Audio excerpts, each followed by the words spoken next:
Fala galera do Mag Talk, estamos começando aqui mais um podcast. Aleluia, meu Deus! Ei! Vamos já.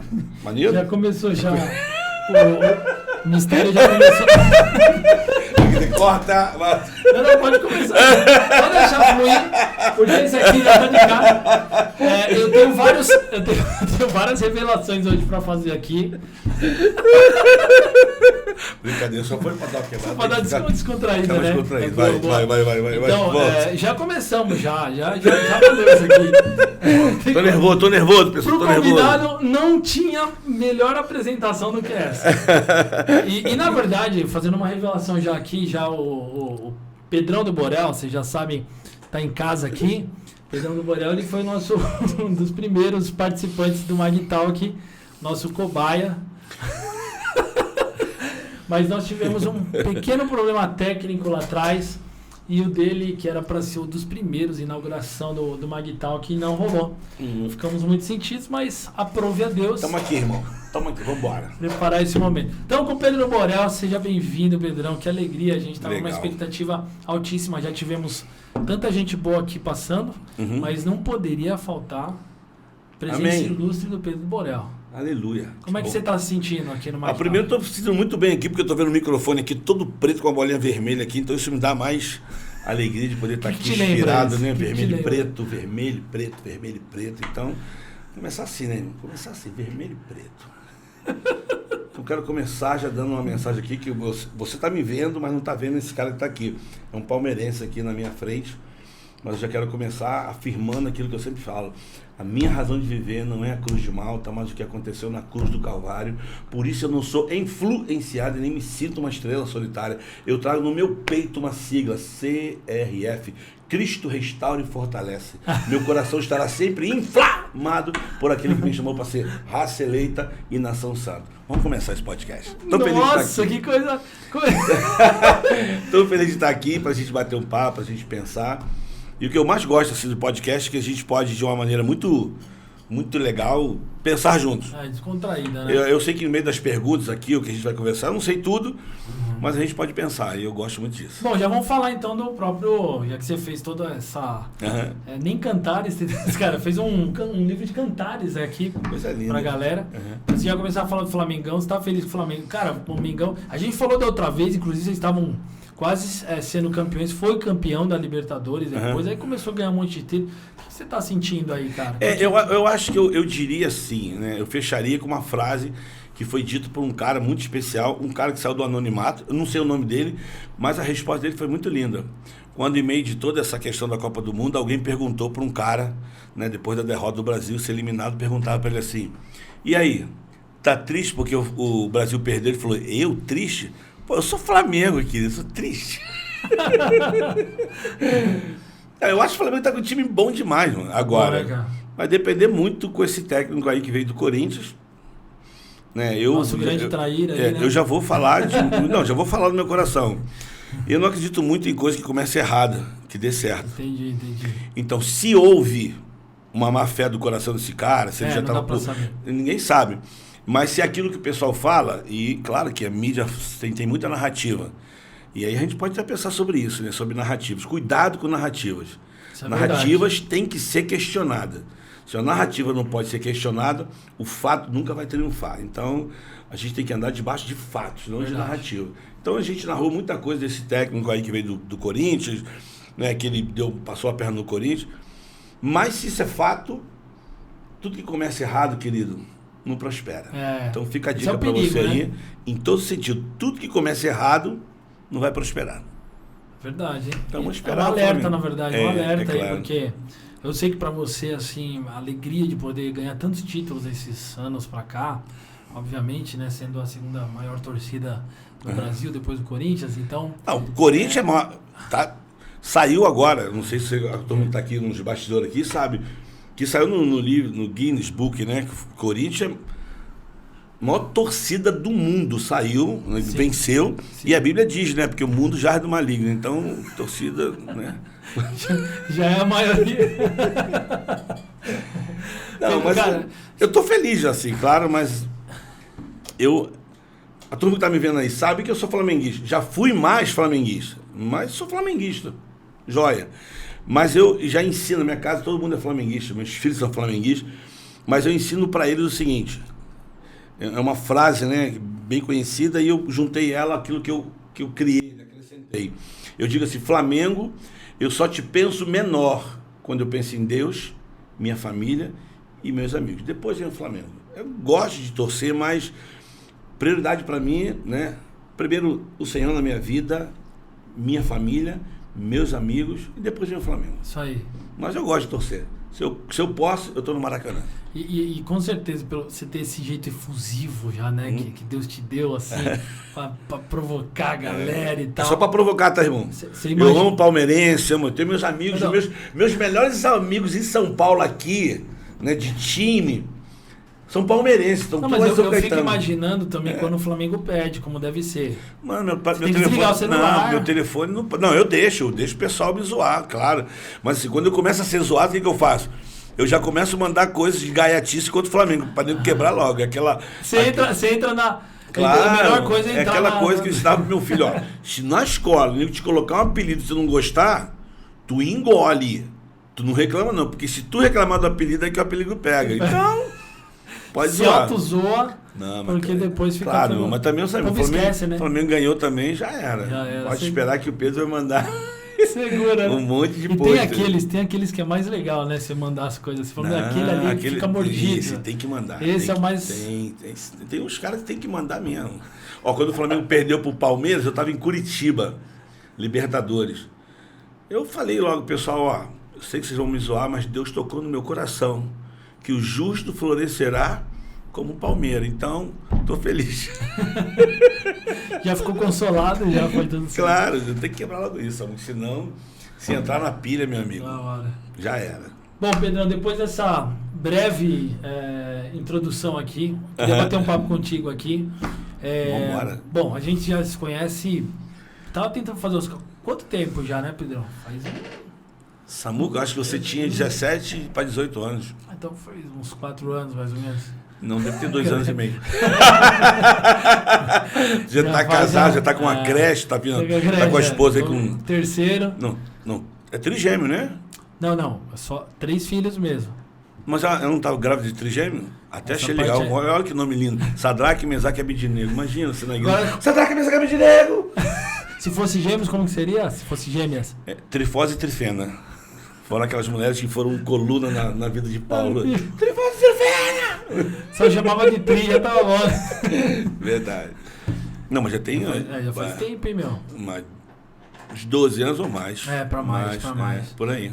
Vou contar uma curiosidade, como eu conheci o Pedro aqui, né? Como a gente se conheceu, né, Pedrão? Foi num evento de adolescentes, inclusive, justamente por isso, porque eu fazia parte dos...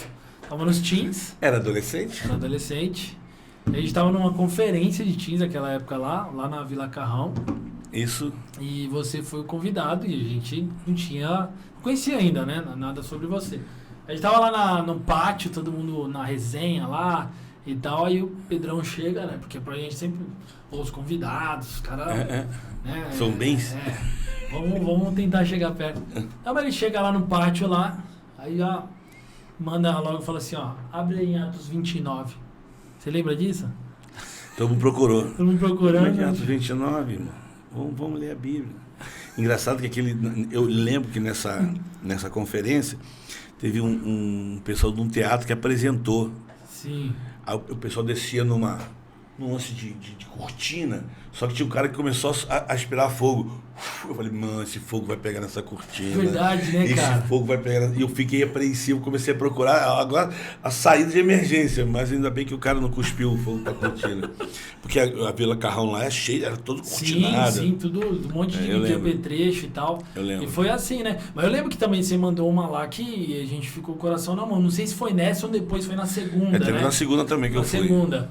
Que sempre foi muito ousado. Você tá muito novinho, né? Podia lembrar, mas tu esperasse de um cara de 60 anos, já a memória... Você tá com 60, Pedrão? Vou fazer com 60, vou fazer 60, em março agora. Você tá mais jovem. A alegria do Senhor nessa força, né? Cara, não falei a alegria do Senhor nessa força? Esse texto é bem interessante, falar a alegria do Senhor é nossa força. Eu vou deixar coisa para tu pensar. Por que a alegria do Senhor é nossa força? Não diz que a minha alegria é a minha força, mas diz a alegria do Senhor é a minha força. Por quê? Sabe? Para tu pensar aí. É porque quando Deus tem alegria de você, é porque você está fazendo coisas legais que faz ele rir, que faz ele ficar alegre, que faz ele ficar contente. E ele fala, caraca, eu amo esse cara. E é isso que nos renova. A alegria dele pela nossa vida diária se revela em nossa força. Uau. Eu amo revelação isso. Profunda aí. Eu amo isso. Você tá assim, o coração alegre formoseia o rosto. Exatamente. Mas aquela foi muito legal, aquela que eu tava falando que você sempre foi ousado assim, na forma de você comunicar e tal. Que você mandou que a gente falou, ficou o coração na mão. Que inclusive foi com um dos nossos amigos aqui, lá naquela conferência. Uma escada enorme lá. Para acreditar no amigo, né? Para confiança, foi. Aquela de confiança. E eu fico surpreso que, assim, fazia muito esse acampamento, mas eu encontrava alguns meninos que se jogavam mesmo.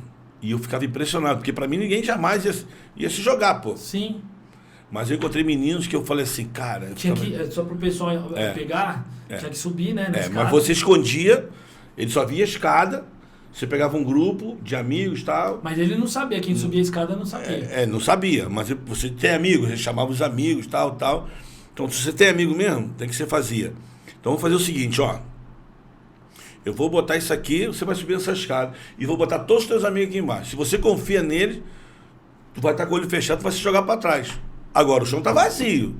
Tu confia nele, acredita. Pô, tem gente que sobe a escada, irmão. Não larga a mão, não. Fica ali agarrado. Mais uma vez eu fiquei impressionado com o menino que subiu. Eu falei, não acredito meus amigos. Era uma turma lá de Caxias. Uma garotada, aquela garotada que você olha assim, você fala assim, pô, esses moleques só vão dar problema, só vai dar problema. Aquele moleque bagunceiro que tu olha assim, só vem para acampamento pra... Aí digo, não, eu acredito meus amigos, eu acredito. O moleque subiu a escada, olho vendado. Eu falei, tu acredita seus amigos, tu acredita que eles estão aqui embaixo? Eu acredito, eles estão aí. Eles vão te segurar, vão. O moleque se jogou, meu amigo. Foi a primeira ali. Meu irmão, moleque se jogou, os amigos dele estavam lá embaixo. Na hora que você... Pô, mano, foi lindo, assim. Sim. É algo sobrenatural, cara. É verdade. Então você acredita. E eu acho que é uma coisa que dá pra pensar.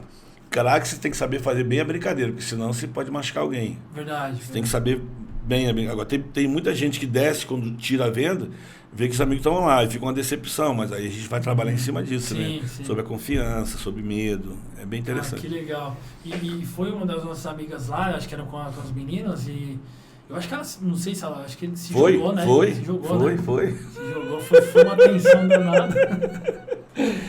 Mas aí, é claro que você pode fazer só uma vez, tu não pode, uma vez que a pessoa se joga, tu não pode fazer mais, porque tu tem que tirar, a brincadeira tu tem que tirar 5, 6 que querem participar. Tu tira os caras e bota ele no lugar que ele não vê o que está acontecendo.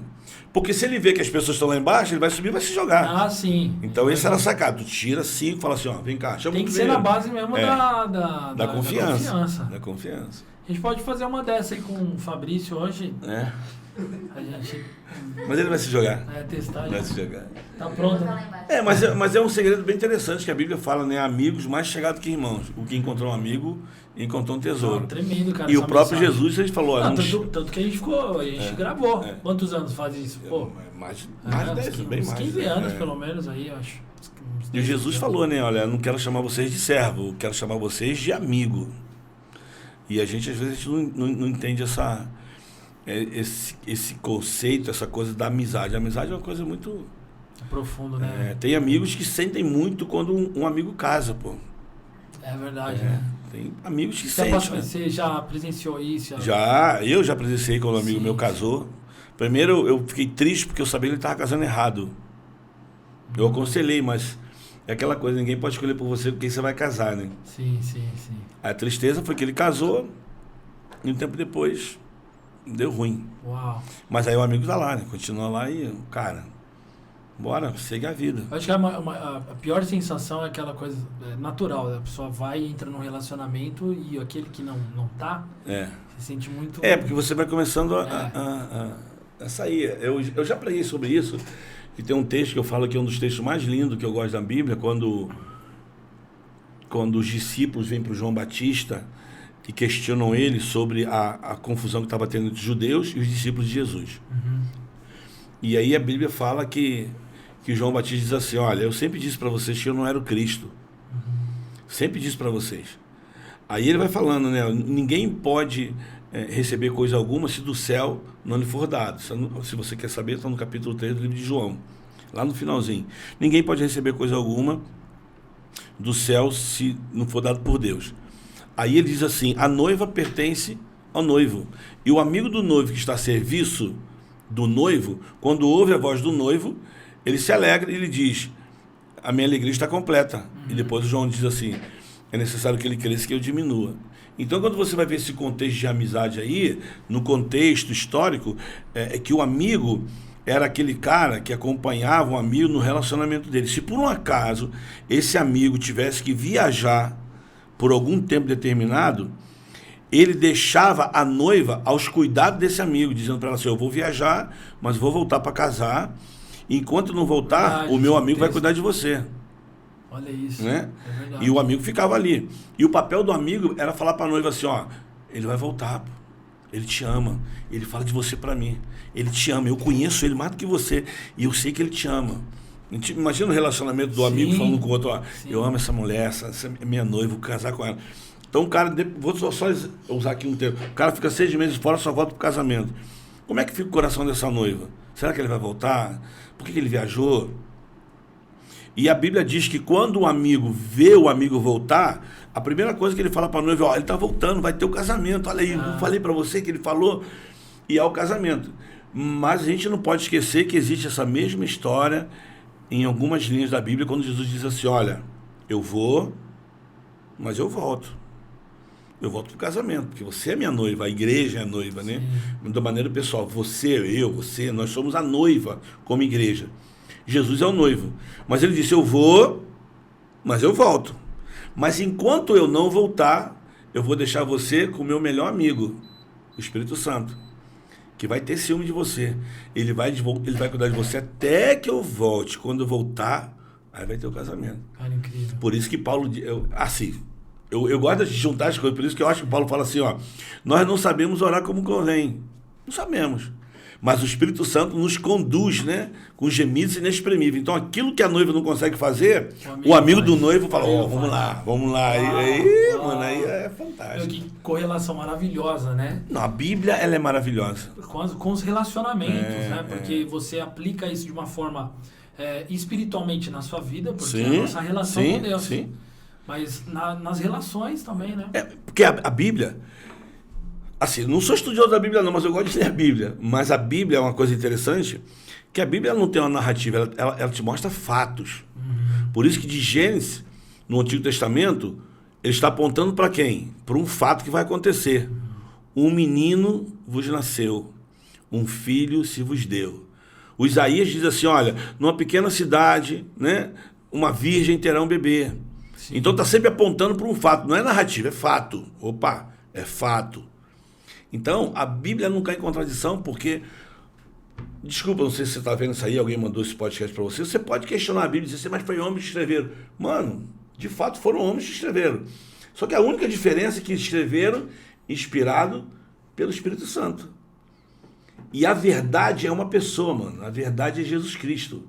E a verdade vai prevalecer, não adianta. Aquilo que está em oculto vai vir, porque a verdade é responsabilidade. Quando você...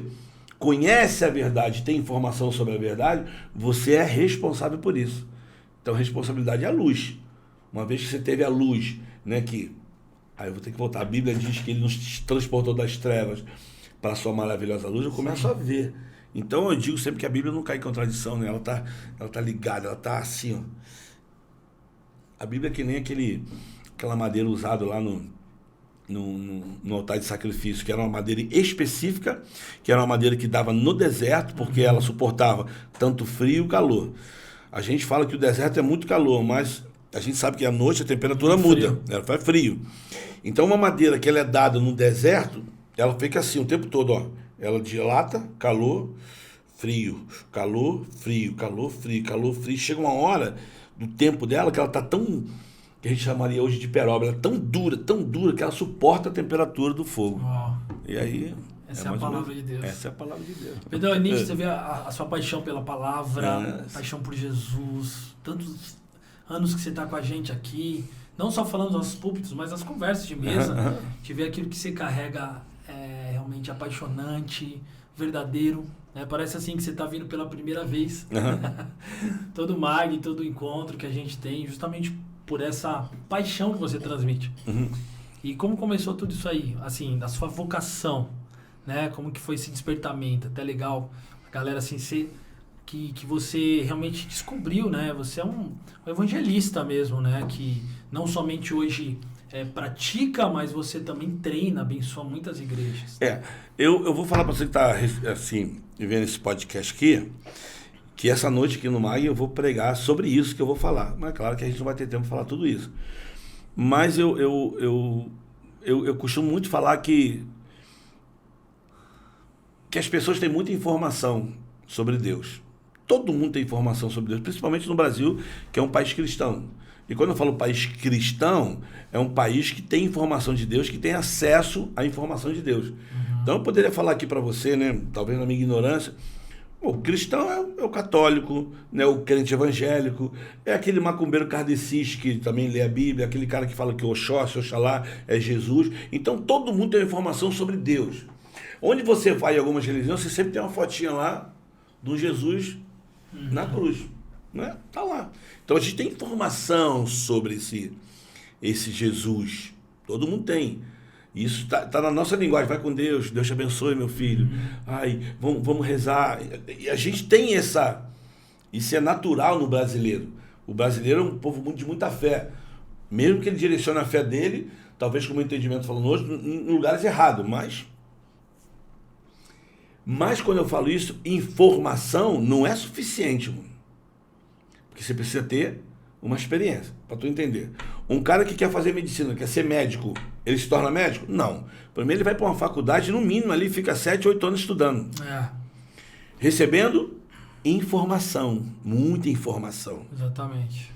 Mas ele vai se tornar um médico mesmo aonde? Na prática. Quando ele começar a ter as experiências das informações que ele teve. Então, no mundo espiritual, a gente tem muita informação. Mas nos falta experiência. Então, eu digo assim, quando eu resumo a minha vida, eu digo assim, eu tinha muita informação sobre Deus, sobre Jesus na minha própria casa, na minha família. Então, desde pequeno, você já tinha já... Desde 22 anos. Uma informação, né, essa informação que não era suficiente para me livrar de alguns caminhos que eu entrei por escolha, por frustrações, ou como escape, ou procurando alguma solução, né? Então, eu essa semana eu estava com meu filho na cidade, a gente foi lá comer um sanduíche de carne assada, tem um lugar lá maravilhoso que tem um sanduíche. Aí eu passei numa igreja com ele, igreja de São Pedro, né? Eu falei, seu filho, vou te mostrar uma coisa. Aí entrei na igreja com ele, falei, teu pai vinha muito aqui nessa igreja. Eu até chorei com meu filho lá, né? Ele comigo lá com 23 anos. Falei, teu pai entrou muitas vezes nessa igreja, na tua idade, assim, com 18, 19 anos, triste. Porque eu queria uma solução, a minha cabeça estava... Eu era viciado. Às vezes eu saía do meu trabalho, eu vinha para cá na hora do almoço, ficava aqui meia hora. Aí eu entrei com ele e falei assim, eu tocava em cada pé de santo desse aqui, aí São Pedro, São João, São Sebastião. Mas tinha um que eu chegava sempre lá, que tinha um vidro, eu botava sempre a mão e pedia a ele. Sempre botava um dinheirinho, que tinha um furo assim, botava um dinheirinho e falava, me ajuda. Pedia muito para São Jorge, me ajuda, na minha busca. Sim. E na minha informação de que santo, né? Aquela coisa toda. Aí chorei com ele lá, falei assim, filho, hoje você tem escolha, você tem um pai que anda contigo e te mostra isso. Mas eu também não posso te privar. Você está tendo informação minha, mas você tem que ter uma experiência com Jesus. E nessa minha busca, eu encontrei o Evangelho, quando alguém falou para mim de Jesus. Eu tive uma experiência. Então eu digo que a informação, mas a experiência te leva a ter o conhecimento. E quando você tem o conhecimento ele é tudo. Ele te faz ter a percepção de quem você é, de você escrever uma nova história, né? De você mudar a sua trajetória. Então eu encontrei, através dessa experiência com Jesus, que não tem como, mano, eu te falar como é. É só na tua busca. Cada um tem que ter essa experiência. E a experiência, eu vou falar aqui, é palpável, mano. É algo que você nunca mais esquece. Então eu vou fazer 60 anos. E conheci o Evangelho com 22, 23 anos. Então a minha vida mudou completamente. Eu digo para os meus filhos que o pai deles é um antes de 22, 23 anos e outro depois de 23 anos. Então a minha experiência foi dentro de um lugar que você jamais ia imaginar, dentro do Complexo Alemão, numa favela, quando uma menina passou por mim e falou que Jesus me amava. Falei, ama todo mundo. Eu já tinha uma birra com crente, porque já tive situações muito ruins com crente. Então, assim, eu entendi que aquele Jesus que a menina falou para mim era o suficiente para mudar a minha vida. Te marcou aquela... E ela só falou para mim isso, ó, Jesus te ama.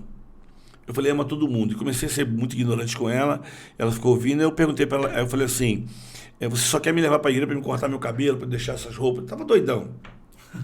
Ela perguntou meu nome e disse assim, como é que é teu nome? Eu falei, Pedro Rocha Júnior. Ela falou, Pedro, Jesus tem um propósito muito lindo na sua vida, sabia? Eu olhei para ela, ela falou isso, foi embora, pô. E eu fiquei ali no vácuo, naquela eternidade. Jesus tem um propósito na minha vida, que Jesus... E a partir daí eu comecei essa busca, falei assim, eu quero saber, eu quero te conhecer. E a Bíblia fala que aqueles que procuram ele vai achar. É profundo, e ele gera uma sede no seu coração. No meu coração.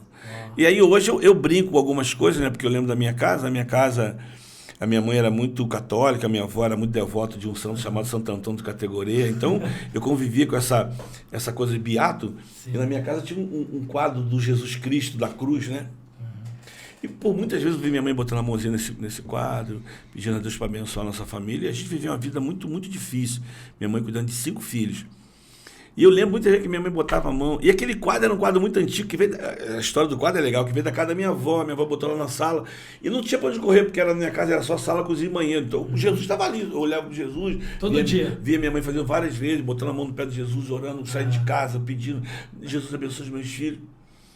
E muitas vezes minha mãe falou assim, Deus abençoe a minha família, não deixe faltar nada. E a gente passava muito perrengue. E uma coisa que eu rio muito hoje, eu sei que você vai rir.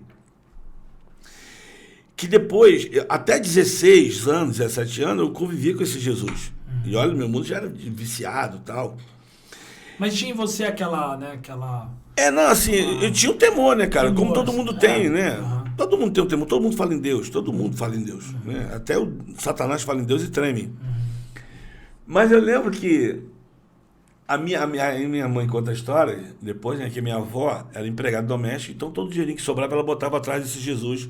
Tinha um buraquinho no quadro assim, atrás, ela botava um dinheirinho para guardar, tipo a poupança dela.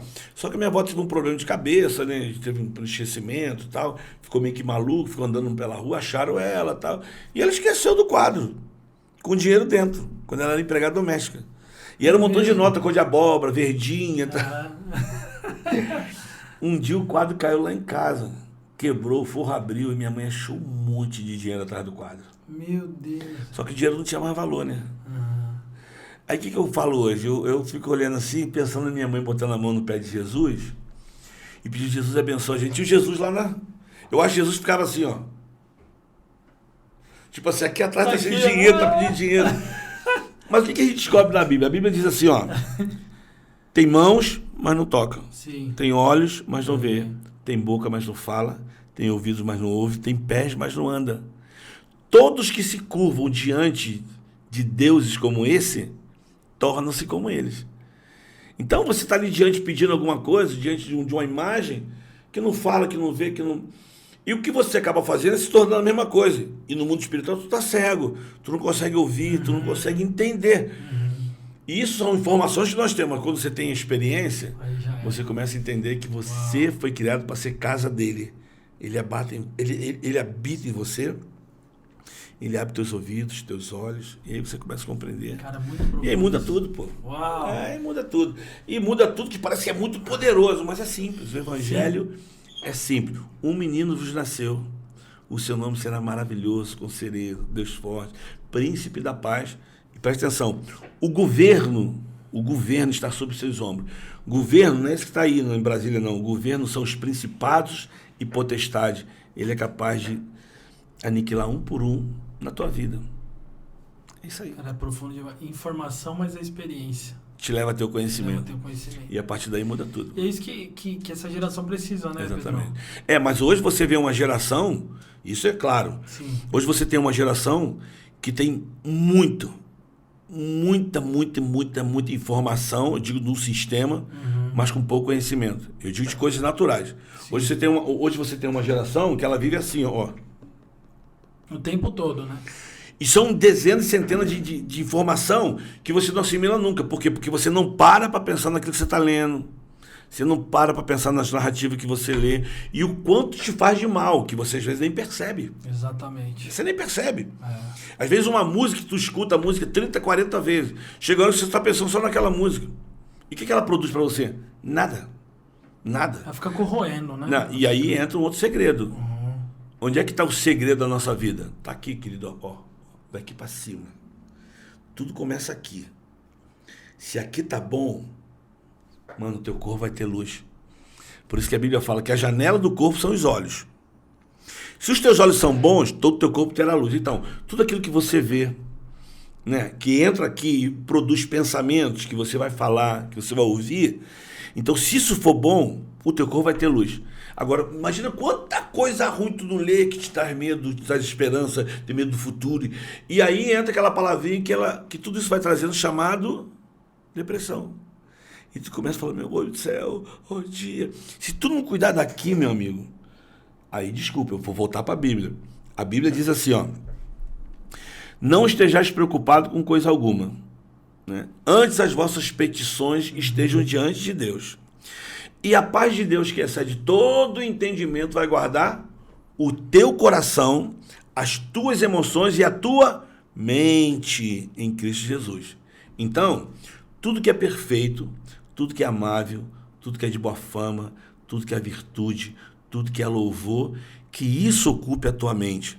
Então, se isso ocupa a tua mente, que é bom, que é verdadeiro, mano, aí você abre o cadeado para você, com conhecimento da palavra e dele, é outra coisa. É verdade. E não é que você não vai passar dificuldade, não, vai passar muito, mas você vai saber como agir, o que falar, como... Aí eu sou muito feliz com isso. Isso é tão profundo, né? Porque o foco muitas vezes está errado, né? Naquilo que você está buscando. E isso afeta diretamente. Exatamente. E quando você teve essa mudança radical, até para chegar aqui na sua vocação, né, Pedrão? Você descobriu, assim, já a missão, né?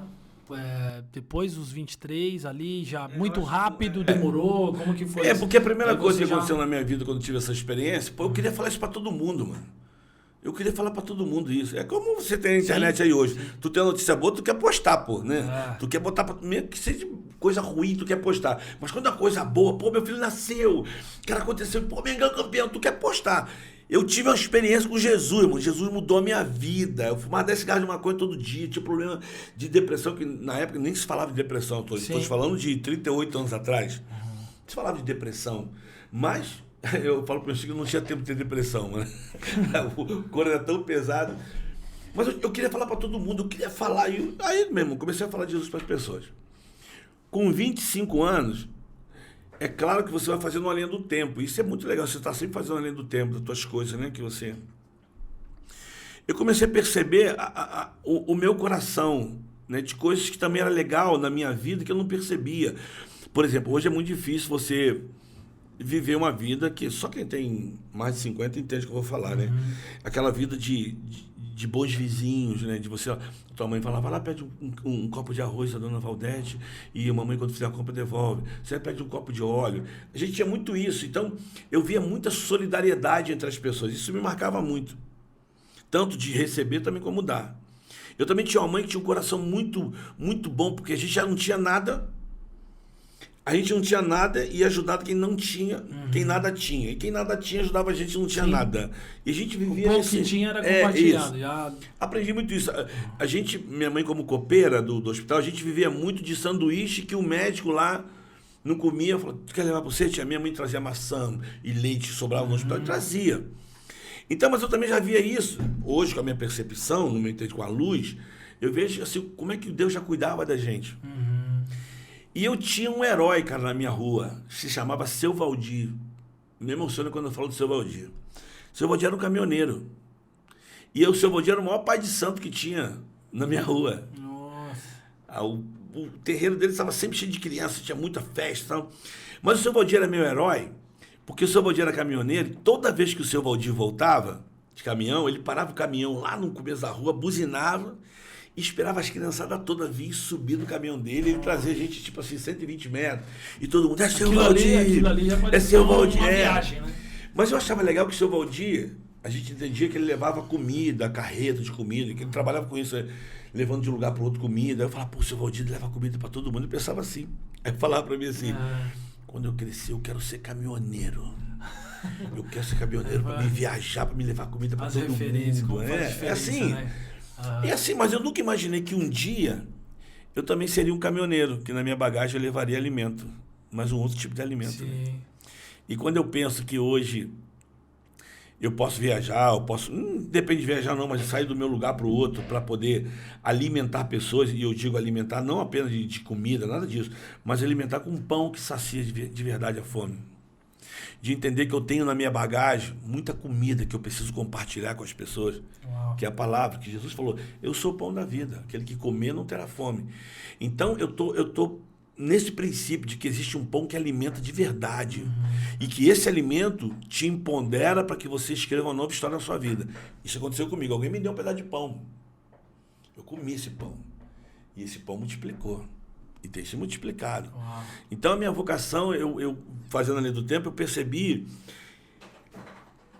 Na palavra daquela menina, disse assim, Pedro, você não tem noção do plano que Deus tem na tua vida lindo. E quando eu começo a juntar tudo... Eu vejo assim que Deus tem um propósito para todo mundo. Só que muitas pessoas saem desse propósito da criação porque não enxergam. Porque é a natureza caída, né? É a natureza adâmica, né? O pecado que separa. Até que você chegue a essa experiência, você vai vagar muito. Verdade. Porque o Paulo diz assim, processo, né? Porque Paulo fala assim, segundo o homem interior, eu tenho prazer na lei de Deus. Mas eu vejo no meu mesmo uma lei que batalha, porque é uma luta. Sim. O cara que não conhece Deus, ele nem percebe o quanto ele luta porque o cara quer fazer as coisas boas. Eu conheço muita gente que é picareta, bandido, viciado, gente alcoólatra. Os caras não querem fazer aquilo, mano.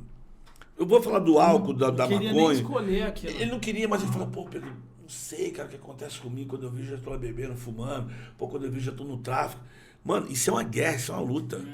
Porque no fundo... Ele é atraído, né, Pedro? Quando você tiver... Eu vou dar só um exemplo aqui. Repara isso. O cara tá no tráfico, ele tá lá com o fuzil, pá, ele é o dono do pedaço, não adianta, pá, aquele jeitão dele. Mas se tu um dia tiver a oportunidade, vê um cara que quando ele é preso, quando ele é preso pela polícia, mano, a impressão que dá é que parece que sai um espírito dele, ele fica assim, ó. Ele faz a carinha do gato de botas. Não é mais aquele cara que... o gatinho de botas, né? Que faz aquela... É assim, mas eu não acredito nem que ele faz essa cara assim pra se sentir coitado, não. Mas é uma coisa natural, que parece, pra mim, é espiritual. Sim. Não, aquele principado, aquela potestade, aquilo que manipula ele. Tipo assim, ó, a gente botando na furada, agora tu fica sozinho aí. Pá. Sim, deve ter visto muito isso. Mas muitas vezes. E teve alguns que eu vi já morto, né? Sim. Que o cara leva o cara pro penhasco, o cara morre e acabou. Aí parece que dá uma saidinha. Acabou. Então é difícil. Isso é uma luta constante. Então, graças a Deus, eu descobri isso e hoje eu sei quem eu sou.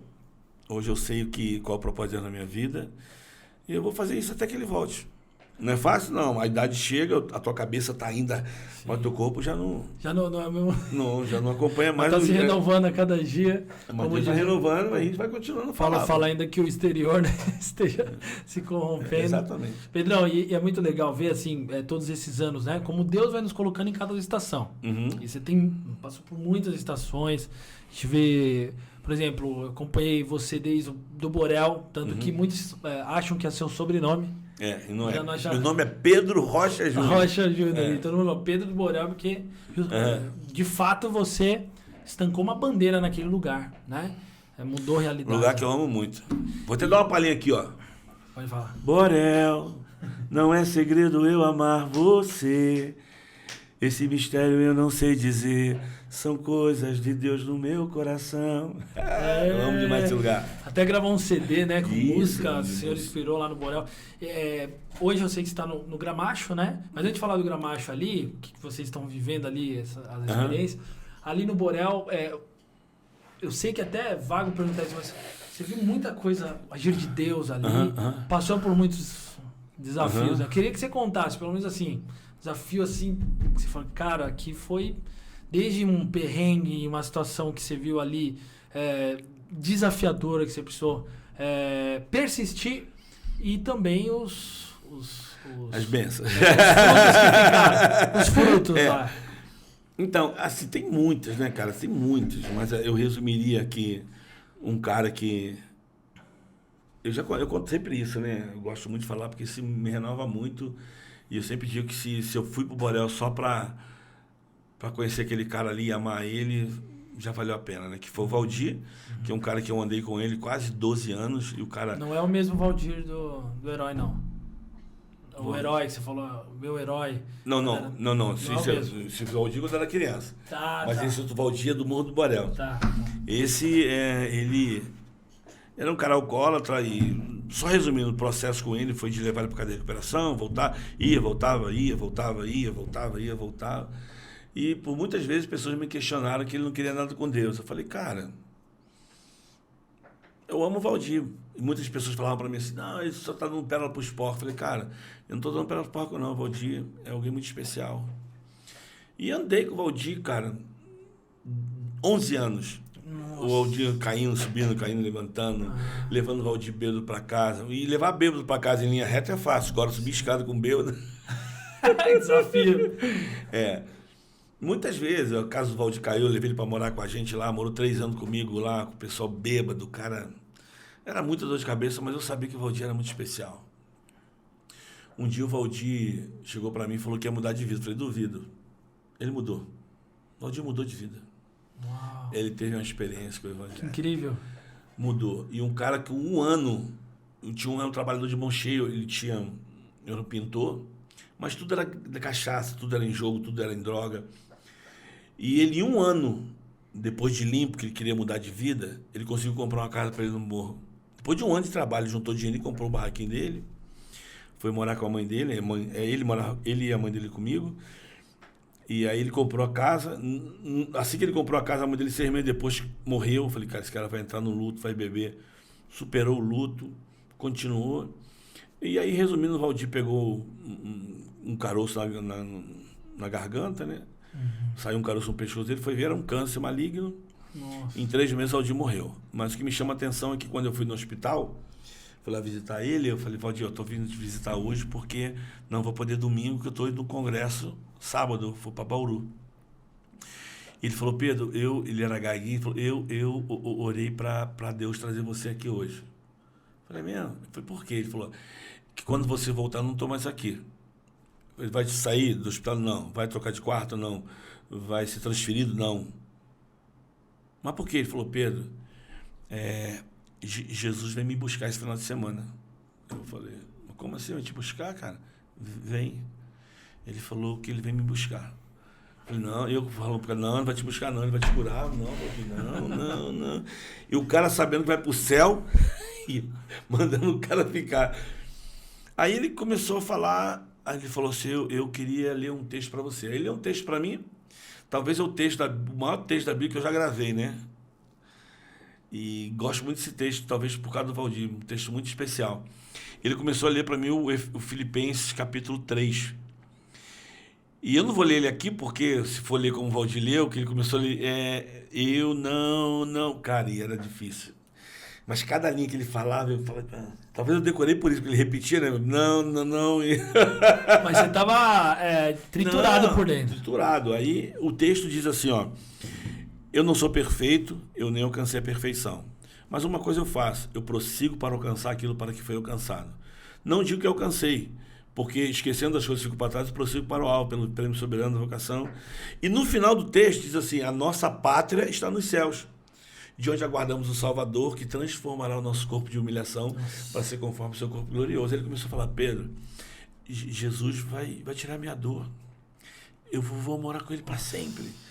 Eu falava, eu chorando, falei, Valdir, não vai não, Valdir. Eu pegou na minha mão, falei, Valdir, tu vai ser curado.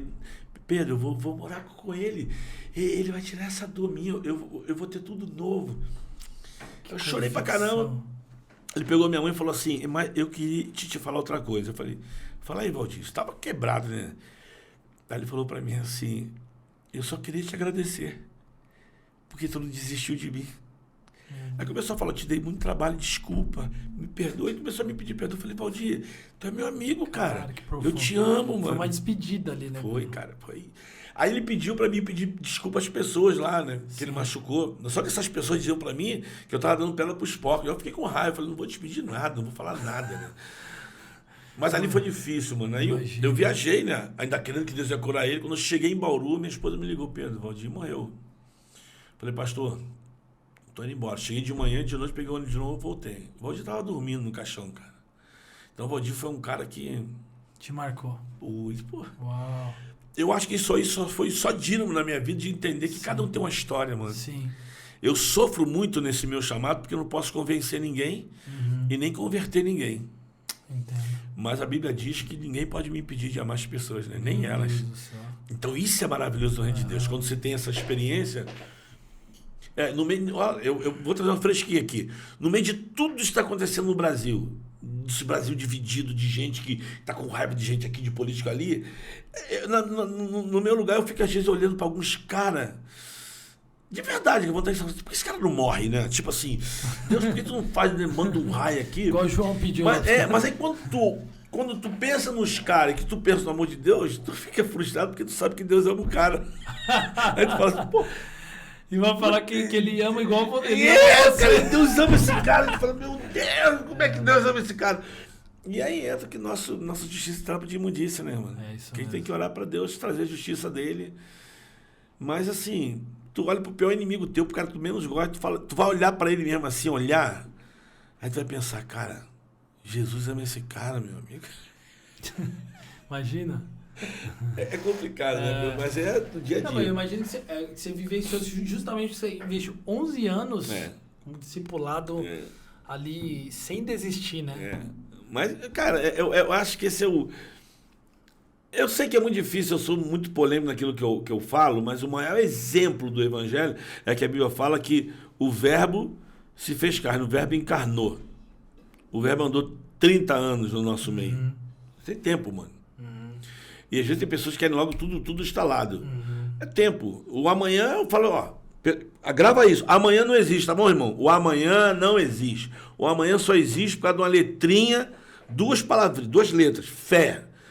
O amanhã só existe por causa da fé. Tu constrói o amanhã pela fé. Ele não existe, é fé. Fé é o fio fundamental do que eu não vejo e que eu acredito que vai acontecer. Sim. Então, pela fé, tu acha que tu vai trabalhar amanhã, pô. Pela fé, tu acha que tu vai casar. Pela fé, tu acha que tu vai se formar. Pela fé, tu acha que vai ter uma casa na praia. Pela fé, tu vai... Tudo é pela fé. Então, a fé me dá a possibilidade de colocar tudo lá na frente. Só que muita gente quer correr, que o cara se converta logo. Mas eu acho que o Evangelho... É um evangelho que você precisa discernir que as pessoas hoje, elas estão cansadas de versículos decorados, né? Eu gosto de falar isso. As pessoas querem versículos encarnados. É gente que anda no dia a dia, mano. É gente que tá junto, né? É gente que constrói ponte. Na caminhada, você constrói ponte. A tua caminhada com as pessoas tem que se chamar caminho de Emaús.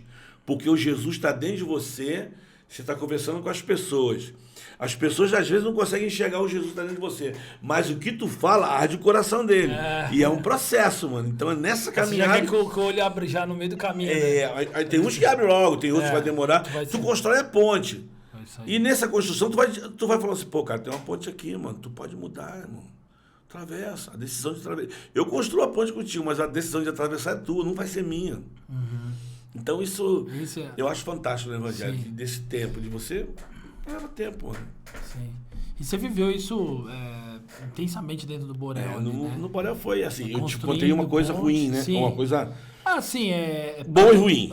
Foi difícil. Acabou sendo bom. Aí teve uma outra ruim, porque o morro, se você vai conversar com as pessoas, o morro, vou falar do Borel, tá? O morro só tem 3 endereços. Lá em cima, lá atrás... E lá embaixo. Onde é que tu mora? Pô, lá atrás. Onde é que tu mora? Pô, lá em cima. Onde é que tu mora? Lá embaixo. Todos os morros? Na comunidade. Na comunidade né? assim, geralmente o morro, porque tem essas duas. Embaixo, lá atrás e lá em cima. Então, pô, tu vai lá, pô, vou lá em cima.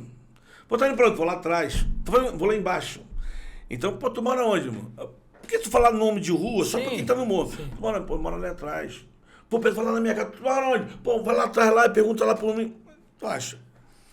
Então, o morro também tem uma coisa que, na justiça do morro, quando você vê uns caras trazendo alguém, né, que tu vê que os caras estão envolvidos no tráfico, trazendo alguém, tu fala, pô, aquele cara tá devendo.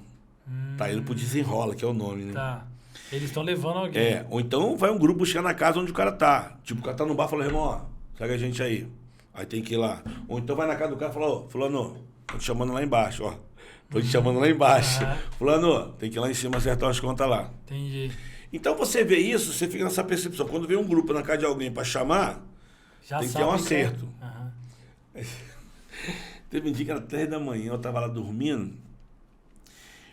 Aí chegou um grupo de cara lá, porque a gente tinha um ambulatório, os caras chegaram lá gritando, chamando meu nome, né? Uhum. Porque às vezes quando machucava, não só bandido, né? Mas assim, pessoas se machucavam, pressão alta, levava para o hospital. Sempre ia lá, a gente pegava a Kombi e levava para o hospital, fazia curativo. Era uma referência. Era uma referência do nosso ambulatório. Os caras começaram a gritar lá, mas eu não ouvi, pô, tava dormindo em cima do ambulatório, tava dormindo. O cara deu um tiro na janela, pá! Mano, eu acordei e falei... Aí eu olhei pela frente da minha janela, pô, tinha uns 8 bandidos. Aí eu pensei assim, cara, o que eu fiz? Eu nem sabia, eu falei, será que eu fiz alguma coisa errada? Será que eu fiz alguma coisa errada? Será que eu falei alguma coisa? Será que tem fofoca sobre... Os caras vieram me buscar, comecei a pensar assim, no meio ainda. Sim. Aí eu falei, desce aí, Pedro, desce aí, vem cá. Aí eu falei, caramba, eu botei o barco caminho pra descer. Pô, Pedro, ajuda a gente aí. Eu falei, o que houve? Porque sempre teve boa relação, assim. Não, sempre. Todo mundo. Uhum. Aí... Pô, ajuda a gente. Eu falei, o que houve? Pô, o cara sem querer deu um tiro. Era um cara gerente lá. Pô, deu um tiro no pé. Sem querer a pistola dele. Pô, quando eu ouvi que ele levou um tiro no pé, me deu vontade de dar uma gargalhada, tipo assim, pô, ufa! Porque eles nem sonhavam que você estava pensando nisso. Não, cara, mas assim, mas você no cotidiano do você vê, o quê? Eu falei, não. Aí entrou o cara, eu fiz o curativo no pé dele, a bala entrou e saiu, fiz o curativo, falou, volta aí depois, você, né? Então isso ficou muito marcado. Você mexia com isso também, Pedrão? Assim? Então, quando eu fui para o Borel, quando comecei, e que Deus começou a falar bem sobre o que a gente tinha que fazer, porque o ambulatório, ele surgiu porque o menino caiu de um orelhão, para tu ver que é tempo, né? Caiu de um orelhão e quebrou o queixo. Caramba! Aí ele abriu o queixo, eu falei, vem cá. Aí ele veio lá para dentro de casa, falei, eu tinha que fazer um curativo. Aí peguei, passei lá, que eu tinha lá algumas coisinhas, botei um band-aid, falei, amanhã você volta, eu vou mudar de novo. Aí ele começou a vir para fazer o curativo até ele ficar legalzinho. Só que nesse inteirinho, quando esse menino pequenininho via outra criança machucada, falou, vamos lá na casa do tio Pedro, que vai fazer um curativo. Eu comecei a fazer curativo. Depois vem gente, vem um, vem outro, depois vem gente com o pé machucado, depois vem eu falei, pô. Começou aí o ambulatório surgiu ali. Aí eu comecei a comprar mais material, mais gás, mais éter, Aí eu falei assim, pô, cara, isso é uma boa estratégia. Aí eu fui fazer um curso na Cruz Vermelha. Eu fiz um curso de auxiliar de enfermagem e de técnico de enfermagem. E aí começou a surgir, fiz uma salinha só para atender as pessoas, comecei a ferir pressão. Aí hoje tem um ambulatório médico lá que atende as pessoas, tem um dentista, tem médico atendendo. Virou referência. Virou referência. Então, por causa do machucado, então... Uau! E até parto de pequenos começos, né? Você nem imaginava mais Deus. E eu falo para as pessoas aqui, ó. Tá falando sobre vocação? Você tem sonho? Começa com o que tu tem, mano. Começa com o que você tem. Começa com o band-aid. Começa com o band-aid. Isso aí. Muito bom. Então isso é uma coisa ruim. Uma outra coisa boa, maravilhosa. Uma vez uma senhora, uma mulher muito, assim, sofredora. Ela tinha 6 filhos. Aí minha esposa pegamos a Kombi para subir o morro, aí a gente começou a ouvir a conversa delas, né? Aí ela falou, não vou tirar esse filho porque não quero ter mais um filho, não, vai ser mais despesa e tal. E ela falou, ela estava grávida, quase pagava bebê.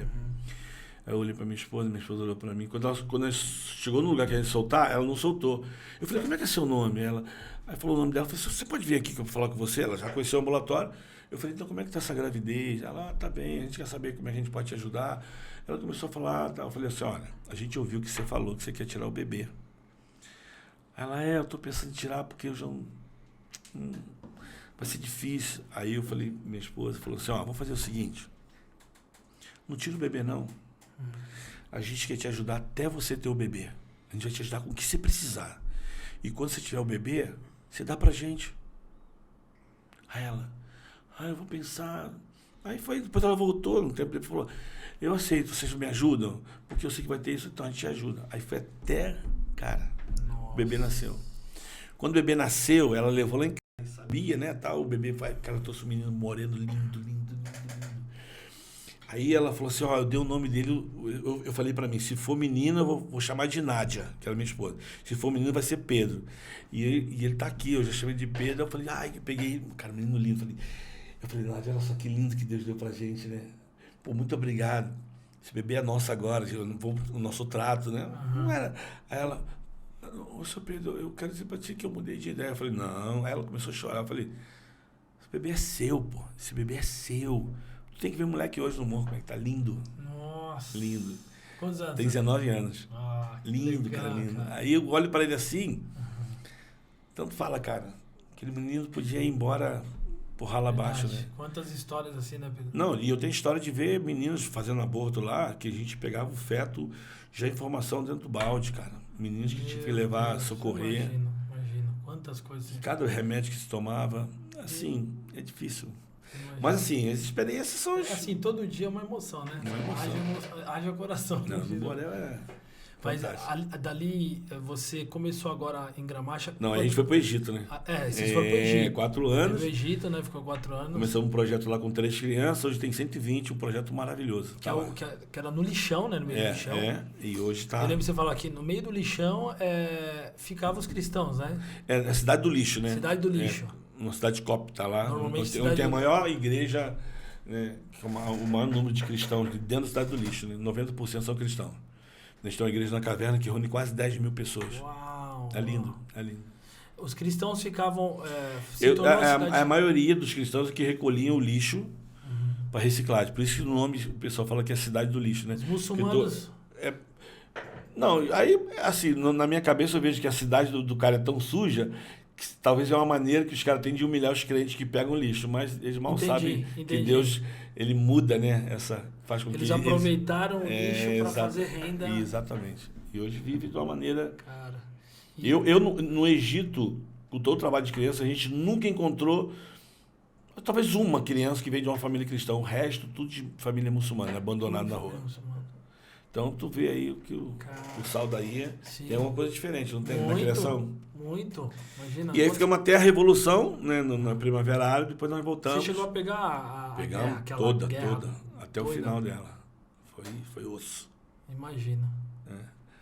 E aí voltamos. Mas não chegaram a ficar presos, nada? Assim. Não. Só preso dentro de casa, não podia sair, não tinha internet, não tinha nada. Mas voltamos, aí eu já estava meio frustrado com um monte de coisa, falei, vou dar um tempo, parei, mas a minha esposa, né, cara, o coração que ela tinha... Mas o Borel continuou. Continuou, a gente voltou pro Borel. Sim. Mas depois a gente entendeu que o Borel também não tinha mais nada a ver com a gente abriu mão. Entendi. E a gente ficou meio que num vácuo, mas a minha esposa, cara, o coração que ela tinha, ela começou a ensinar algumas organizações, dando consultoria, e um dia ela caiu nesse lixão lá. Aí ela voltou para casa. Gramacho, você falou que assim, um nível de pobreza é tão grande que eles consideram o Borel... Não, é porque, assim, eu morei no Borel, já vi muita coisa, mas eu nunca imaginei que dentro do Rio de Janeiro você tivesse uma comunidade como aquela. De pobreza, de extrema pobreza, de pessoas que trabalhavam ao redor do lixão. Muitos conseguiam dinheiro, mas muitos continuam. E era um meio deles de sobreviver. E eu não vejo vergonha nenhuma de você reciclar material, não vejo. Mas você também pode dar condição para essas pessoas, através de cooperativa, né? De você uniformizar, de você... Poderá mais, né? Exatamente, poderá mais. E vou te falar, o lixo dá dinheiro, mano. Por isso que existe uma máfia de lixo, de empresário, que não quer... Que a gente nem conhece, né? É um universo, não quer tirar o tatame, não. Vai aí nesse shopping aí, ali só tem caçamba de empresário, mano. Não é um catador que vai lhe pegar, não. Pede o catador para entrar no shopping e pegar, não deixa. Tem que ter lá a caçamba do cara. Olha isso. E dá dinheiro. Então eu te pergunto assim, ó, 1 quilo hoje deve estar 90 centavos, 1 quilo de pet é 90 centavos. Sim. 1 quilo de pet. Sim. Então se o cara paga 1 quilo de pet para você 90 centavos, quanto é que ele não ganha quando ele pega tudo? Nossa. Ele não vai te pagar 90, não tá ganhando nada. É uma grana, hein? Não, é muito dinheiro. É muito dinheiro, não é pouco não. É muito dinheiro. E quanto tempo vocês estão lá dentro do Gramacho? Fazer 7 anos. 7 anos já? A gente falava assim, Jardim Gramacho. De jardim não tinha nada. Mas o que a gente começou a ver são as pessoas que estavam no Jardim Gramacho. gente muito preciosa. Então a gente começou a chamar o nosso projeto primeiro. O primeiro nome foi Eu Vejo um Jardim. Porque onde tem gente, tem jardim. Depende do que tu vai semear, né? Sim. Então, se você trabalha a terra, semeia coisa boa... Tinha um monte de flor de lótus lá. Começou só coisa boa. A frutificar. E a gente começou a ver. Só que uma coisa que chamou a gente de atenção é que tinha muita organização que ia só para dar as coisas. E o que Deus colocou pra gente não era para fazer um projeto para as pessoas de Jardim Gramacho. Era para fazer um projeto junto com elas. Para que elas entendessem que aquele espaço era dela. E uma das coisas que a gente não fazia era dar coisas. Entendi. Cesta básica, levar roupa, nada disso.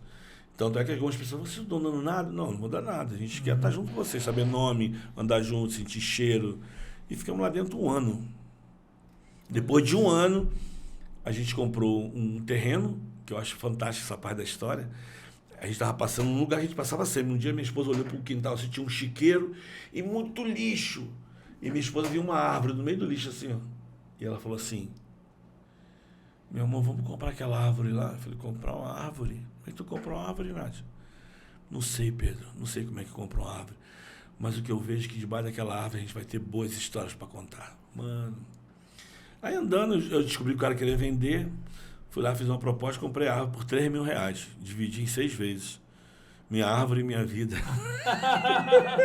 Fez um parcelamento, financiamento. Comprei a árvore, comprei tudo. Aí começamos a limpar, tirei mais de 12 caminhões de lixo. E eu lembro no Instagram que você colocava assim, ó, vai ter uma conferência aqui. Eu fazia essa foi muito, a sacada. Todo mundo chamando pra conferência, né? Tinha muito... Falou, vem pra uma conferência aqui, traz a sua enxada, a sua pá. E tinha uma inscrição, você tinha que dar R$20. R$20 pra você participar, né? Então, uma quentinha pra você e uma quentinha pro morador. Da hora. Cara, que sacada. O que você tem que trazer? Qual é a ferramenta? Enxada, pá, martelo. Pô, cara, que vocês construíram. Mano, teve muita gente que veio pra conferência. 3 pessoas. Por que não atraiu, né, Pedro? Não sei. Puxa vida. Mas foi bom. Quem foi, cara, foi abençoado. E a gente começou a base lá. Aí começamos debaixo da árvore, começamos a catar madeira, fazer os corações. Aí surgiu a fábrica de coração, eu comecei a fazer madeira, coração, eu saí para vender. 60% do que eu vendia dava para os meninos que trabalhavam comigo, 20% ficava projeto, 20% para comprar mais coisas e foi. Resumindo, né, hoje a gente tem um projeto lá com 125 crianças. Que lindo. Que é a área de educação. Eu sei que muita gente não entende, tu não vai entender. O nosso papel lá não é levar nenhuma criança para a igreja, nem falar de Jesus para as crianças, para as famílias.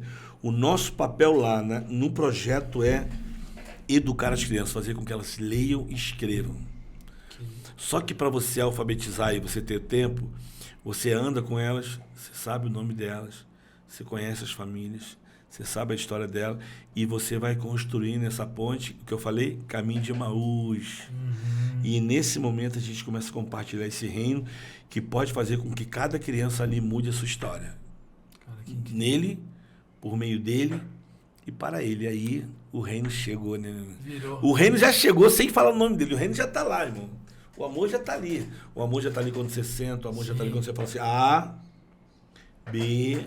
O amor já está ali quando tu serve aquele lanche, o almoço. E aí, no meio de tudo isso, veio a pandemia. E na pandemia a gente lançou um projeto chamado AFO. Arroz, feijão e ovo. Vocês sentiram muito o impacto da pandemia? Assim, desde a parte econômica, mas também a parte... Mas eu falo assim abertamente. Na pandemia, isso é interessante, hein? A gente percebeu que não só a igreja, mas o povo brasileiro é um povo muito generoso, mano. E às vezes eles nem sabem disso. As pessoas, elas queriam ajudar umas às outras. Por isso que eu acho, cara, que o Brasil dá certo, porque o povo brasileiro é um povo bom, mano. É um povo trabalhador, é gente que quer mesmo ser... Rala, né? E que precisa ser valorizado, essas pessoas. Sim. E eu vou falar mais, as pessoas, elas não querem receber mendigo, assim, coisa pequenininha, cara. Elas querem ser instruídas, elas querem ser, né, assim, como é que dá o nome? A palavra é... A gente usa muito em ponderar, mas assim, você qualificar essas pessoas. Sim. Eu posso falar muita besteira aqui, mas eu vou falar para tu. Para mim existe o emprego. No Brasil tem emprego, mas não tem pessoas qualificadas para o tal emprego. É isso aí. Agora, onde é que você faz isso, querido? É na educação. Quando você pega a criança, ensina ela, alfabetiza ela, mostra para ela, abre um leque para ela, dá ela oportunidade, é possível. Cara, nem todo mundo vai ser médico, nem todo mundo vai ser engenheiro, nem todo mundo vai ser professor, nem todo mundo. Mas todos podem ter uma profissão digna. Pode, mano. E se você é o melhor, exatamente, onde você faz, você dá o seu melhor, mano, você se torna referência, né? Você vai ser um cara... Você começa aqui e você vai galgando. Eu acho que você deve ter visto um pouco do Pedro lá atrás. Você falou assim que era o que o pouco que tinha dava, que aprendeu isso. A pandemia acho que mostrou muito. Muito. E assim, eu falo para as crianças lá no jardim, mas eu digo assim para elas, olha, você não tem culpa do pai que você tem, você não tem culpa da mãe que você tem, você não tem culpa do lugar que você vive, você não tem culpa de algumas coisas que aconteceram na tua vida. Mas você é responsável para mudar a tua história. Aí eu conto a minha história, eu falo, ó, meu pai era isso, assim, vivi nessa situação, mas eu conheci um pai bom, Jesus Cristo. E ele me ensinou que eu não fui culpado de tudo que aconteceu lá atrás, mas que ele ia me ensinar a mudar a minha história. E hoje eu mudei minha história. E uma das coisas mais lindas que aconteceu, que eu estou aqui com você hoje para te dizer isso. Então você vai construindo isso com ele. Então na pandemia a gente viu muitas pessoas, cara. A gente atendeu mais de 6 mil pessoas com cesta básica. E não foi nem a questão, então, da saúde em si. Você, lógico, presenciou situações ou não? Não, me pergunta quantas pessoas pegaram. Quantas pessoas pegaram Covid ou morreram? Nenhuma. Nenhuma lá? Não sei, né? Eu não vi. Só quem morreu foi uma senhora que morava perto da gente lá, mas ela já tinha quase 90 anos, e ela tinha problema de coração, de diabetes, e ela faleceu nesse inteirinho. Então o pessoal deu um medo, mas a gente sabia que o falecimento dela não foi questão de Covid. Exatamente. Mas também você não vai entrar nessa polêmica. Sim. Na primeira semana, minha esposa é enfermeira, a gente fez uma roda com as mulheres e já começou a botar gente assim 1,5 metro do outro. Aí uma mulher falou, o que está acontecendo aqui? Não, porque você está sabendo da Covid, a gente precisa tomar conta agora. Pá, aí falava, agora a gente tem que tomar... Mas era muito absurdo, porque você mora num lugar que o saneamento básico é zero. Água é carro-pipa, você não tem água corrente, é água de poço. Como é que você fala para essa pessoa que tem que lavar a mão todo dia? Você tem que ficar dentro de casa, um barraco com 6, 7, não pode sair. Quando você sai, você tem uma higiene... Como é que você fala? Assim, Sim. E aí uma senhora nessa roda lá, minha esposa, falando como é que a gente ia acontecer, que a gente tem que dar uma parada nas aulas. Né? Assim, por ser uma organização, a gente tinha que seguir alguns padrões da organização de saúde.